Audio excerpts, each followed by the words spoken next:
Welcome to bird media. నేను మీ Pawan Krishnamurthy. Kadambari Jethwani Mumbai model doctor, అందరికీ తెలిసిందే ఆ కేసు ఏమైంది అనేటువంటిది. దీని మీద చాలామంది మళ్ళీ వీడియోలు కూడా చేస్తూ వస్తున్నారు, ఏదో చెప్పుకుంటూ వస్తున్నారు. ఆ పేపర్లో రాశారు, ఈ పేపర్లో ఇలా రాశారు, అప్పుడు చెప్తే ఇలాగ, ఇప్పుడు చెప్తే ఇలా అని. బట్ ఇందులో ఉన్నటువంటి కోర్ అనేటువంటి దాన్ని వాళ్ళు పట్టుకోలేకపోతున్నారు. సో ఇక్కడ కాదంబరి జత్వాని బ్లాక్మెయిల్ చేసి కుక్కల విద్యాసాగర్ నుంచి డబ్బులు వసూలు చేసింది అంటూ పోలీసులు ఇటు ఛార్జ్ షీట్ దాఖలు చేయగానే పివి సునీల్ కుమార్కి మద్దతుగా ఉన్న చాలామంది వైసీపీ నేతలు కావచ్చు, సోషల్ మీడియా వర్గాలు కావచ్చు, ఆవిడ మీద విమర్శలు, ఇన్ఫ్యాక్ట్ పివి సునీల్ గారు కూడా ఆవిడ మీద విమర్శలు చేశారు. అలాగే మీడియా మీద కూడా విమర్శలు మొదలుపెట్టారు. సో అదే సమయంలో ఈ వ్యవహారంలో ఆరోపణలు ఎదుర్కొంటున్నటువంటి పోలీస్ అధికారులందరూ అసలు ఎలాంటి తప్పు చేయలేదు అన్నట్లుగా ప్రచారం కూడా చేస్తున్నారు. అయితే ఇక్కడ ఈ రెండు అంశాలని కూడా ఎలా చూడాలి? ఒకే కోణంలో చూడాలా? డెఫినెట్గా కాదు. చట్టపరంగా అయితే మాత్రం డెఫినెట్గా ఈ రెండు కూడా ఒకే కోణంలో చూడడం అనేది తప్పే అంటాలి. ఎందుకు అనంటే ఈ కాదంబరి జత్వాని వ్యవహారంలో ప్రస్తుతం రెండు వేరు న్యాయ ప్రక్రియలు అనేవి నడుస్తున్నాయి.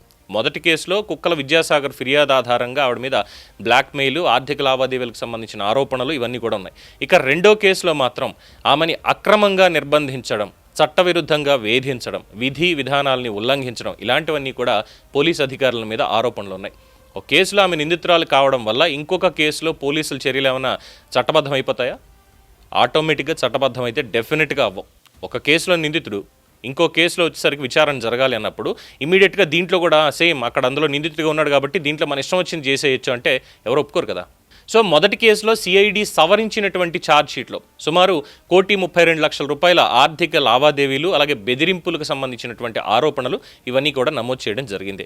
మరి ఆ ఆరోపణలు నిజమా కాదా అన్నటువంటి విచారణ కానీ, సాక్ష్యాధారాలు కానీ అవన్నీ చివరికి న్యాయస్థానం నిర్ణయించాల్సినటువంటి విషయం. మీరో నేనో డెఫినెట్గా కాదు. ఒకవేళ తన నేరానికి పాల్పడి ఉంటే చట్ట ప్రకారం శిక్ష విధించే అధికారం కోర్టుకి ఖచ్చితంగా ఉంది. ఇక రెండో కేసులో వివాదం ఇది పూర్తిగా భిన్నమైనటువంటిది. అప్పటి అధికార యంత్రాంగం చట్టం నిర్దేశించినటువంటి విధానాలను పాటించిందా లేదా? ఇదే ప్రధానమైనటువంటి ప్రశ్న. నకిలీ భూ ఒప్పందాలు సృష్టించారు అనేటువంటి ఆరోపణలు కావచ్చు, ముంబై నుంచి విజయవాడకి తీసుకొచ్చినటువంటి తీరు కావచ్చు, హోటళ్లు, గెస్ట్ హౌస్లో నిర్బంధించి మానసిక వేధింపులకి గురి చేశారు అనేటువంటి ఆరోపణలు కావచ్చు, సిఆర్పిసి అంటే ప్రస్తుతం అమల్లో ఉన్నటువంటి బిఎన్ఎస్ఎస్ ప్రకారం వర్తించే విధి విధానాలు, అలాగే రాజ్యాంగ హక్కుల ఉల్లంఘన కింద పరిశీలనకు వచ్చాయి. మరి ఈ ఆరోపణల నేపథ్యంలోనే పిఎస్ఆర్ ఆంజనేయులు, కాంతిరాణా టాటా, విశాల్ గున్ని ఈ ఐపీఎస్ అధికారుల మీద శాఖాపరమైనటువంటి చర్యలు, సస్పెన్షన్ వంటి నిర్ణయాలు కూడా ప్రభుత్వం తీసుకుంది. మరి ఈ చర్యలు కూడా ప్రస్తుతం న్యాయపరమైనటువంటి పరిశీలనలోనే ఉన్నాయి.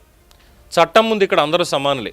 ఒక కేసులో ఎవరైనా నేరారోపణలు ఎదుర్కొంటున్నారు అనే కారణంతో మరో కేసులో వారిపై జరిగినట్లు ఆరోపణలు ఉన్న చట్టవిరుద్ధమైనటువంటి చర్యలని సమర్థించేటువంటి అవకాశం ఎట్టి పరిస్థితుల్లోనూ లేదు.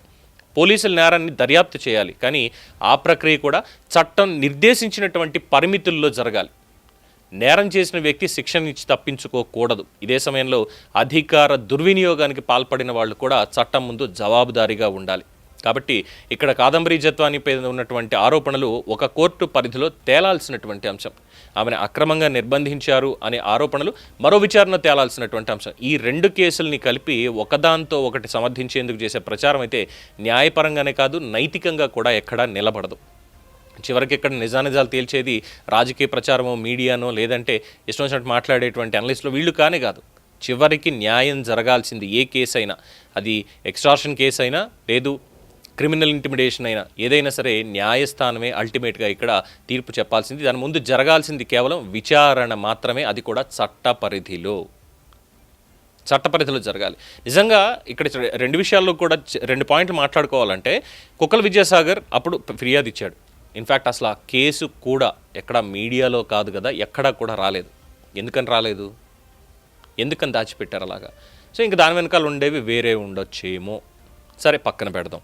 ₹1,32,00,000 ట్రాన్సాక్షన్స్ నన్ను బెదిరించారు, ల్యాండ్ డాక్యుమెంట్స్ ఇవన్నీ చేశారు అన్న దాని దగ్గర అవన్నీ డాక్యుమెంటేషన్ ఇవన్నీ కూడా చూడాలి. చూసిన తర్వాత ఎస్ ఇలా జరిగింది, ఇది ఉంది అనాలి. వెళ్ళిన తర్వాత అక్కడ ముంబై పోలీసులకు సంబంధించి అక్కడ మరి ఎవరు మేనేజ్ చేశారో తెలియదు. అసలు ఎఫ్ఐఆర్ నమోదైంది ఎప్పుడో, దానికంటే ముందే టికెట్లు ఎలా బుక్ అయ్యాయో అంటే ప్రీ ప్లాన్డ్గానే కూర్చుని ముందుగానే ఎస్ మేబీ ఇక్కడ కుక్కల విద్యాసాగర్కి అన్యాయం జరిగిందని అనుకుందాం.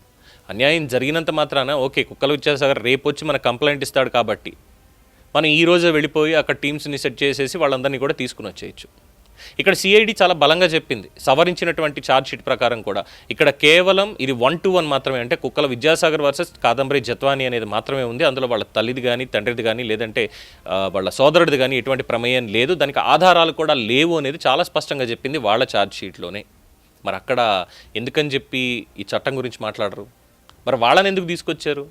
అంటే తినని బెదిరించో ఏదోటి చేసి ఇబ్బంది పెట్టడం కోసమనా? అంతకుముందు జరిగినటువంటి కేసు వివరాలు, బాంబేలో తన మీద నమోదైనటువంటి ఎఫ్ఐఆర్, తను పెట్టినటువంటి కేసు ఏదైతే ఉందో మరి ఆ కేసుని ఎందుకు వెనక్కి తీసుకోవాలి అని చెప్పని అక్కడ చేశారు, ఇక్కడికి తీసుకొచ్చిన తర్వాతే మరి దాని గురించి ఎందుకు మాట్లాడరు? సరే, ఇది ఒక కోణం. ఇక రెండో కోణం, ఇక్కడ మన పోలీసులు ఎఫ్ఐఆర్ నమోదు చేశారు, సరే కంప్లైంట్ వచ్చిన తర్వాత ఏం చేశారు అనేటువంటి చాలా స్పష్టంగా ఉంది. ప్రభుత్వం మారిన తర్వాత తను బయటకు వచ్చింది, తను కూడా కంప్లైంట్ ఇచ్చింది, నన్ను ఇలాగ ఇక్కడ ఇబ్బంది పెట్టారు, ఇదిగో దీనికి సంబంధించినటువంటి ఎఫ్ఐఆర్ ఇది, నా మీద ఈ కేసు ఇలా పెట్టారు, నన్ను ఇలాగ ఇబ్బంది పెట్టి ఈ రకమైనటువంటి టార్చర్ పెట్టారు నన్ను అని చెప్పి కంప్లైంట్ ఇచ్చింది. దాని ప్రకారంగా సర్వీస్ రూల్స్కి విరుద్ధంగా, చట్టానికి విరుద్ధంగా వీళ్ళు పనిచేశారు అనేటువంటిది వాస్తవంగా అక్కడ తేలింది. ఇన్ఫ్యాక్ట్ తేలింది, అందుకే సస్పెన్షన్లో ఉన్నారు. ఇంకా దాని మీద విచారణ కూడా జరుగుతోంది పూర్తి స్థాయిలో, దాని మీద కూడా ఛార్జ్ షీట్ అనేది రావాలి, కోర్టులో ఉంది కాబట్టి. మరి అక్కడ వీళ్ళు ఏమైనా ఇప్పుడు అమాయకులు అయిపోయారా? పాపాలు ఏమైనా మాఫీ అయిపోయారా వీళ్ళు చేసినటువంటిది? లేదు కదా. అప్పుడు ఉన్నటువంటి పిఎస్ఆర్ ఆంజనేయులు చెప్పాడో లేదంటే పైన ఉన్నటువంటి వాళ్ళు చెప్పారో ఏం చెప్పారో అనేది విషయాల గురించి ఆల్రెడీ దానికి సంబంధించినటువంటి స్టేట్మెంట్లు ఎప్పుడో ఇచ్చారు. ఆల్రెడీ నడుస్తుంది కదా, దీంట్లో కేసు అనేది నడుస్తుంది కదా సిఐడిలో. మరి ఇప్పుడు వచ్చి అప్పుడు మీడియా అలా చెప్పింది, ఇప్పుడు మీడియా అలా చెప్పింది అంటే అసలు ఏది చెప్పకుండా దాచి ఇంత పెద్ద తతంగం నడిపించింది ఎప్పుడు జరిగింది ఇదంతా అనేది కూడా ఆలోచించాలి కదా. సో ఇక్కడ అల్టిమేట్గా మీరు మాట్లాడినా లేదా నేను మాట్లాడినా ఇంకెవరొచ్చి మాట్లాడినా అల్టిమేట్గా తేల్చాల్సింది, దానికి శిక్షలు విధించాల్సింది తప్పు చేసిన వాళ్ళకి న్యాయస్థానం మాత్రమే అనేది ఇక్కడ ప్రతి ఒక్కళ్ళు గుర్తుపెట్టుకోవాలి.